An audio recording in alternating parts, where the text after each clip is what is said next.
Hello YouTube friends! We continue to explore Cairo, Illinois, and right here we are looking at a couple of storefronts, and I do believe these buildings are completely vacated. It doesn't look like there's much left behind that is livable. So we are going to take a look. Here's a window. Looks like that room is stripped out. Couple of broken windows, some are open or panes are completely missing. Here's a door just left open, and if we look carefully it looks like there are some stairs there that are still intact. And the side of the building we can see a Christmas tree on display, and here we can see the complete disintegration of the side of the building, the roof, the brick, whatever apartments that were there, just about completely gone. There is a garage still attached, and it looks like there's a boat in there, and then we can see another house right next to it, which looks like it has fallen into itself. Here we're getting a closer look to the back part of the main building we started with, the garage. We see, yes, there's definitely a boat in here. Always a mystery to me that such valuable things can be left behind. And here, that house next door, looks like there might be some singeing. Possibly there was a fire at some point.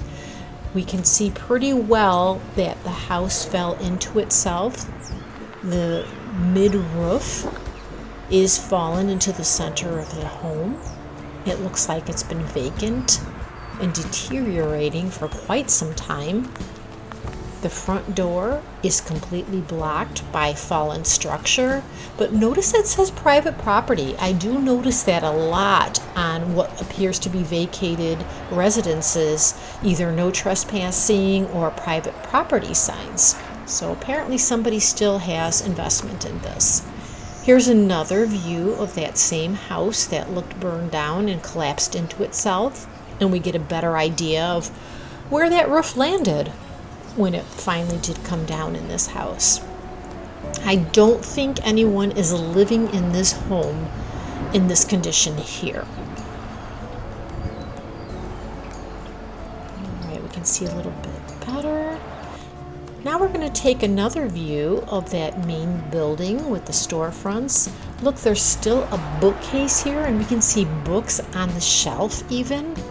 All that was just left behind. The rafters and the ceiling have come apart. It looks like we had some paints for different rooms.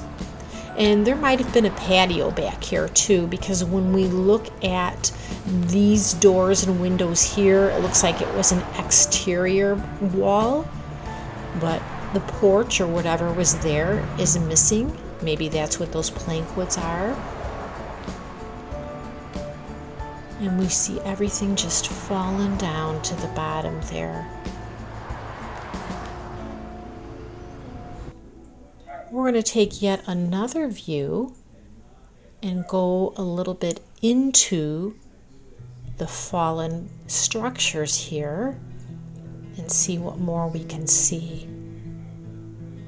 As we move up, we're going to turn around again and look at that door and those set of windows and see if there's anything we can see inside. And already from this view, I can tell there's some sort of banister or something that's still intact. So there must have been some sort of stairs. I can't tell if they're still intact or not. And then we take a look. We can see a little bit in the door. The door is still there, but it is collapsed in. And we're turning the camera around and looking in the other direction. We can see all the detail of the remnants. There are still some blinds up. Look, there are curtains both in front of us and to the left, just blowing in the wind. Now we're going to take a little bit closer look out that front window directly ahead here, and now we're looking out the window that we could see when we started at the front of the video, the beginning of the video. That's the front of the building we're looking out of. And here's a closer look of the bookcase. Maybe you can read a couple of titles there, find out what the previous owner's interests were. We're going to take yet another view, and this time we're going to go up and look down on top of the structures. And then we can see probably there was some sort of fire here too. But there are holes in the roofs that do remain somewhat intact. And this is one reason I have my doubts that anyone is living in here yet. I guess it's possible in the very back part that somebody could be. But I don't see any signs other than things left behind.